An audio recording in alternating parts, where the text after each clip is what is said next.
আমি আজকে আপনাদেরকে দেখাবো কিভাবে আপনি আপনার ফোনটি দিয়ে স্ক্রিন ভিডিও করে আপনি সেই ভিডিওটি এডিট করবেন। এক্স রেকর্ডার লিখলে এখানে একটা সফটওয়্যার চলে আসবে, আপনি ইনস্টল করে নেবেন।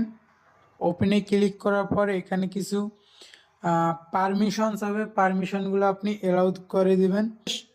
এরপরে আপনি এখানে এই যে এই অপশানটাতে ক্লিক করে আপনি এখান থেকে স্ক্রিন ভিডিও করতে পারেন। স্ক্রিন ভিডিও করার পর স্টপে ক্লিক করলে আপনার ভিডিওটা সরাসরি গ্যালারিতে সেভ হয়ে যাবে। ক্যাটকাপ অ্যাপ্লিকেশনটাতে প্রবেশ করবেন, আমি প্রবেশ করতেছি। নিউ প্রজেক্টে ক্লিক করতে হবে। নিউ প্রজেক্টে ক্লিক করার পর আমি এখান থেকে একটা ভিডিও অ্যাড করে নেব। 6.9 সাইজে করে নেওয়ার পরে ব্যাকগ্রাউন্ডে ক্লিক করে ইমেজে ক্লিক করে প্লাস আইকনটাতে ক্লিক করে এখান থেকে আমি একটা ব্যাকগ্রাউন্ড দিয়ে নিব। ওভারলিতে ক্লিক করে অ্যাড ওভারলিতে ক্লিক করে ফোন পিএনজিটা আমি এখানে অ্যাড করে নিব।